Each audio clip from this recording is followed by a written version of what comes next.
Ousmane Dembélé doit être Ballon d'Or 2025. Après avoir écouté cette vidéo, vous n'allez plus jamais croire que Lamine Yamal doit être Ballon d'Or 2025. J'étais le premier à propagander entre guillemets Lamine Yamal, car pour moi, en plus d'être le joueur le plus marquant cette saison, c'est tout simplement le meilleur joueur du monde cette saison. Donc pour moi, logiquement, Ballon d'Or égale meilleur joueur au monde, donc je voulais qu'on le donne à Lamine Yamal. Mais si on réfléchit bien et qu'on se base sur les critères qui ont beaucoup changé ces dernières années, le joueur qui doit être Ballon d'Or, c'est le joueur qui est le meilleur dans l'équipe qui a terrassé l'Europe. Et l'équipe qui a terrassé l'Europe, il n'y en a pas chaque année, il n'y en a pas chaque saison. Donc en 2023, par exemple, ça aurait dû être Haaland, car il était meilleur joueur de l'équipe qui a terrassé l'Europe, qui était City. Mais ça a été Messi, par exemple, parce que les critères, ils changent souvent pour arranger Messi. Mais ça, c'est un autre sujet.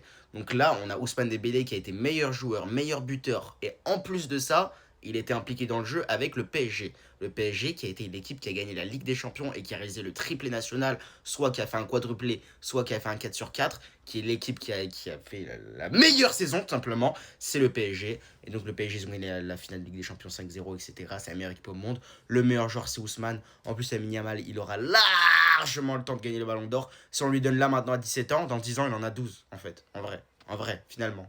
Donc du coup, Yamal, il aura le temps d'avoir son ballon d'or. En plus, Yamal, ça fait 2 mois en vérité que c'est le meilleur joueur du Barça. Avant ça, c'était Rafinha qui était le héros du Barça cette saison. Donc je trouve que c'est un peu un contresens de donner à Lamine Yamal, même si on sait tous que la deuxième partie de saison, dans le foot, elle compte plus que la première. Mais si on prend le fait que Dembélé, il a les stats, il est beau dans le jeu, c'est le meneur de jeu de la meilleure équipe au monde, qui a gagné 5-0 en finale de Ligue des Champions, qui a tout gagné, qui a gagné la première Ligue des Champions de son histoire, et que c'est le métronome d'une équipe métamorphosée, ça doit être le ballon d'or, simplement. C'est historique ce qu'il a fait avec le PSG.